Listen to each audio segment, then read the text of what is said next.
pessoal, nesse vídeo vamos aprender quais são as condições para que uma função seja contínua em um ponto.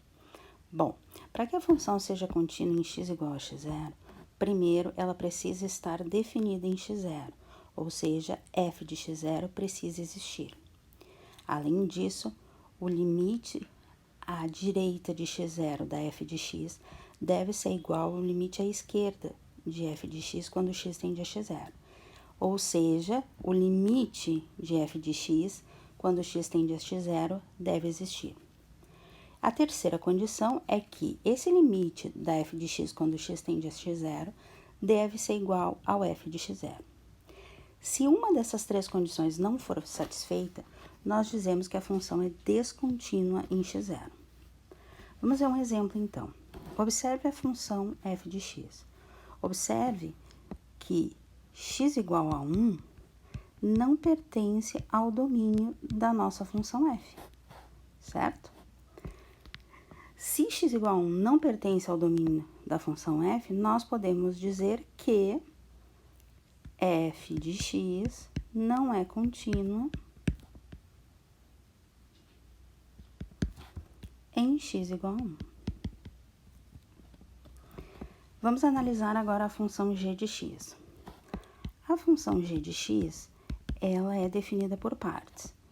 Ela é definida como x² mais x menos 2 sobre x menos 1 para x diferente de 1, e para x igual a 1, ela vale x mais 2. Bom, vamos observar o que é, se a gente pode simplificar essa função g de x.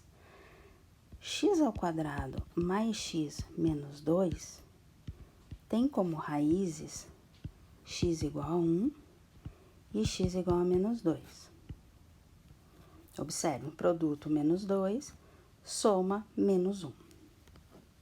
Então, a parte de cima da g de x pode ser escrita como x menos 1 vezes x mais 2, escrevendo a forma fatorada do polinômio de grau 2, dividido por x menos 1, para x diferente de 1.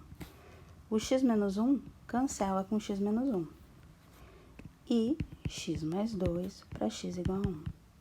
Observe que o x mais 2 resultou também quando o x é diferente de 1. Então,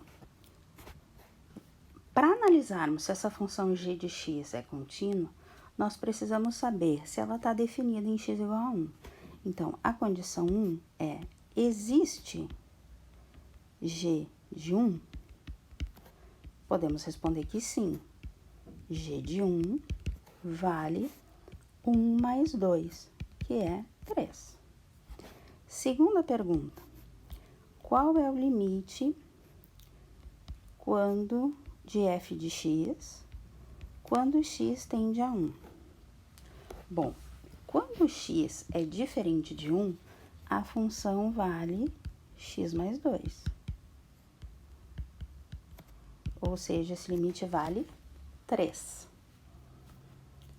Se o limite vale 3 e o valor da função também vale 3, porque nós calculamos o g de 1, então, nós temos que limite da g de x quando x tende a 1 é igual ao g de 3.